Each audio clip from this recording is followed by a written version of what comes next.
Leader of Third Party.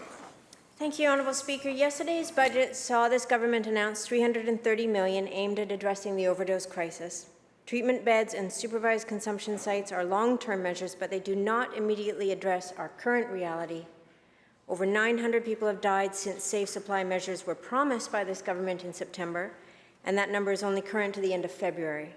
And yet in this budget, we've seen no directive that government is following up on that commitment to provide alternatives to an illicit and poisonous street supply. Experts and drug user advocates are distraught that this government's budget has gone back on their promise to implement regulated safe supply. My question, Honourable Speaker, through you, is to the Minister of Mental Health and Addictions. Will her government immediately fund a regulated safe supply in order to stop the unnecessary deaths of 5 people a day in British Columbia? Minister of Mental Health and Addictions.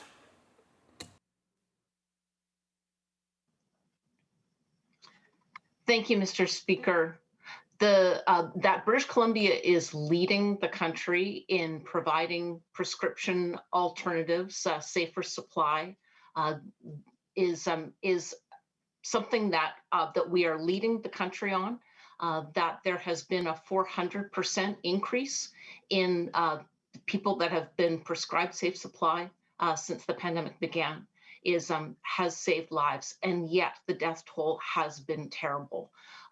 There are the announcement ahead of the budget, the week before the budget, of $45 million to continue to implement the life-saving harm reduction and substance use supports, which again have saved lives during a terrible year of loss of life, is something that we wanted to signal early so that those on the front line were able to continue and expand on those new measures. There are items in the budget for continuing to separate people from the toxic drug supply, from the mass poisoning that's happening across British Columbia. And I can say with absolute confidence and convey to those who have been advocating for a continued expansion of safe supply that there is budget provision for them. And I'll be talking with stakeholders in the coming days about the continued expansion and the deepening commitment of our government to lead the country and to separate people from the toxic drug supply during a terrible public health emergency. Leader of Third Party on supplemental. Thank you, Honourable Speaker. When asked yesterday about the absence of mention of safe supply in the budget, the Minister of Finance said that this government is expanding treatment beds and consumption sites because, quote, we know what works and works so well. This government also knows that regulated safe supply, accessible to people when they need it, is what has been committed to and what is needed right now to stop the deaths from a toxic drug supply. It isn't an either or. As a continuum of care is set up, 5 people are dying per day. We need to couple long-term measures with immediate, regulated, safe supply that recognizes now more than ever, because of COVID-19, people are isolated and facing an increasingly toxic drug supply.